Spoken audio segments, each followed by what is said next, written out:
Bonjour à tous et bienvenue sur Studio Mosaïque, la chaîne de ressources pour les musulmans et les chrétiens. J'espère que vous allez bien et je prie que les bénédictions de Dieu soient sur vos vies et je prie que cette vidéo vous fasse réaliser à quel point Dieu vous aime et veut vous associer à son œuvre auprès des musulmans. L'honorable Coran enseigne que l'Injil, l'évangile, a été envoyé par Asa al-Masiri, Jésus le Messie, pour servir de direction et d'exhortation à ceux qui craignent Allah. La sourate 546 Al-Maïda déclare « Nous envoyâmes à leur suite Jésus, fils de Marie, qui vint confirmer le contenu de la Torah précédemment révélée. Nous le dotâmes de l'Évangile qui est à la fois un guide et une lumière, corroborant la Torah et servant en même temps de direction et d'exhortation pour ceux qui craignent le Seigneur. » Aujourd'hui, je vous invite à lire avec moi l'Injil de Jésus le Messie, l'Évangile de Matthieu. Ne condamnez pas les autres pour ne pas être vous-même condamné, car vous serez condamné vous-même de la manière dont vous aurez condamné autrui, et on vous appliquera la mesure dont vous vous serez servi pour mesurer les autres. Pourquoi vois-tu les grains de sueur dans l'œil de ton frère alors que tu ne remarques pas la poutre qui est dans le tien? Comment oses-tu dire à ton frère « Laisse-moi enlever cette sueur de ton œil » alors qu'il y a une poutre dans le tien? Hypocrite, commence donc par retirer la poutre de ton œil, alors tu y verras assez clair pour ôter la sueur de l'œil de ton frère. Gardez-vous de donner aux chiens ce qui est sacré et ne jetez pas vos perles devant les porcs, de peur qu'ils piétinent vos perles et que les chiens ne se retournent contre vous pour vous déchirer. Demandez et vous recevrez, cherchez et vous trouverez, frappez et l'on vous ouvrira. Car celui qui demande reçoit, et celui qui cherche trouve, et l'on ouvre à celui qui frappe.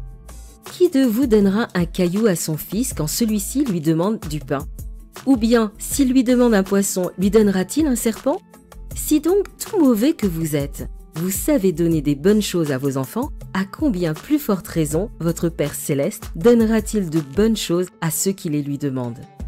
Faites pour les autres tout ce que vous voudriez qu'ils fassent pour vous, car c'est là tout l'enseignement de la loi et des prophètes. Entrez par la porte étroite. En effet, large est la porte et spacieuse est la route qui mène à la perdition. Nombreux sont ceux qui s'y engagent, mais étroite est la porte et resserré le sentier qui mène à la vie. Qu'ils sont peu nombreux ceux qui les trouvent. Gardez-vous des faux prophètes. Lorsqu'ils vous abordent, ils se donnent l'apparence d'agneaux, mais en réalité, ce sont des loups féroces. Vous les reconnaîtrez à leurs fruits. Est-ce que l'on cueille des raisins sur des buissons d'épines ou des figues sur des ronces? Ainsi, un bon arbre porte de bons fruits. Un mauvais arbre produit de mauvais fruits. Un bon arbre ne peut pas porter de mauvais fruits, ni un mauvais arbre de bons fruits. Tout arbre qui ne donne pas de bons fruits est arraché et jeté au feu. Ainsi donc, c'est à leurs fruits que vous les reconnaîtrez. Pour entrer dans le royaume des cieux, il ne suffit pas de me dire « Seigneur, Seigneur ». Il faut accomplir la volonté de mon Père Céleste. Au jour du jugement, nombreux sont ceux qui me diront « Seigneur, Seigneur, nous avons prophétisé en ton nom, nous avons chassé des démons en ton nom, nous avons fait beaucoup de miracles en ton nom. » Je leur déclarerai alors « Je ne vous ai jamais connu. Allez-vous-en, vous qui pratiquez le mal. » C'est pourquoi celui qui écoute ce que je dis et qui l'applique ressemble à un homme sensé qui a bâti sa maison sur le roc.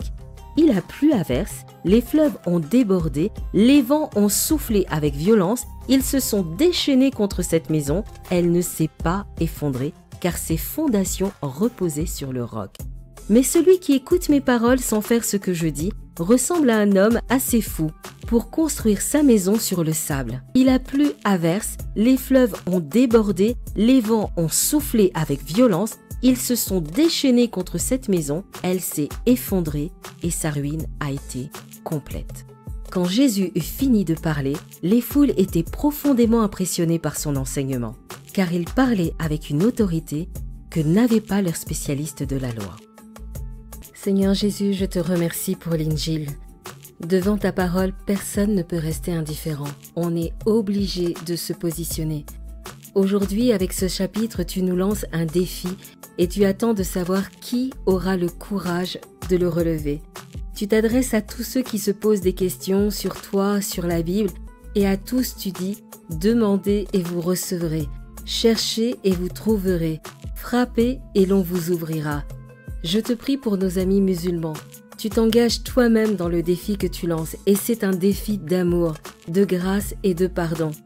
Jésus, tu leur fais la promesse qu'ils recevront des réponses concrètes s'ils demandent à la bonne personne et c'est toi la bonne personne. Ils trouveront la paix durable s'ils cherchent ta présence et tu leur ouvriras tes bras s'ils frappent à la porte de ton amour.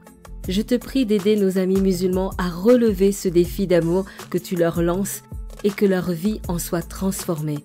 Amen. À très vite pour une nouvelle lecture de l'Injil de Jésus le Messie. Que Dieu vous bénisse.